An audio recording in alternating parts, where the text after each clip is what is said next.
Well, the administration seems to be wanting to spike the football because gas prices have dropped under $5 a gallon. If you look at what's happened since the president took office, the price per gallon of gasoline when he took office was $2.38 a gallon. So the idea that somehow it may be under $5 a gallon is some sort of win, I think misses the pain the American people are feeling every time they have to refill their tanks with gasoline. And if you think about the reason for all that, I mean, it's obviously clear when this administration took office, they had a specific idea in mind. And that was to push everybody into EVs and to completely do away with oil and gas and liquid fuel production in this country. And they have effectively, they've had a lot of success doing it. And so I guess what I would suggest to, is that if you think about what will get us out of this environment we're in right now with these chronically high gas prices, and by the way, in agriculture it's very pronounced because diesel is twice what it cost when the president took office. You would think you would start changing your policies, opening up more of these federal lands, approving some of the infrastructure projects and permits to drill and all the things that people like John Barrasso and some of our other colleagues from Alaska talk about.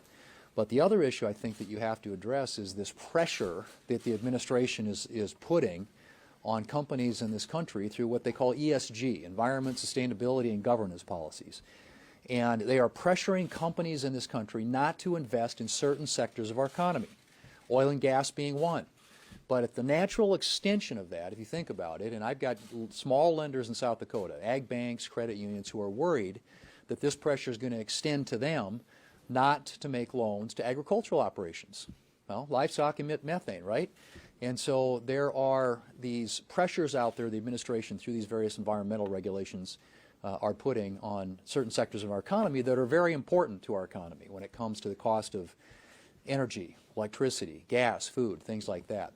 So I introduced a bill this morning which would essentially require regulatory agencies before they move forward with regulations that would raise the price of fuel and gas and food in our economy to consider the impact that those things would have. And if they would, in a period of inflation, add to inflationary pressures and raise the cost of those items, then they would be prevented from issuing those regulations.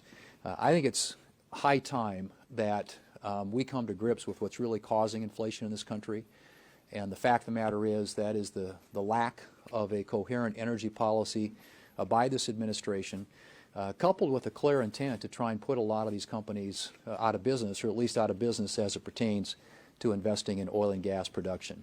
I think this legislation is something that would provide consumers some relief and prevent these overreaching, heavy-handed government regulations being imposed by agencies that are costing our American families dearly when they fuel up their cars at the pump.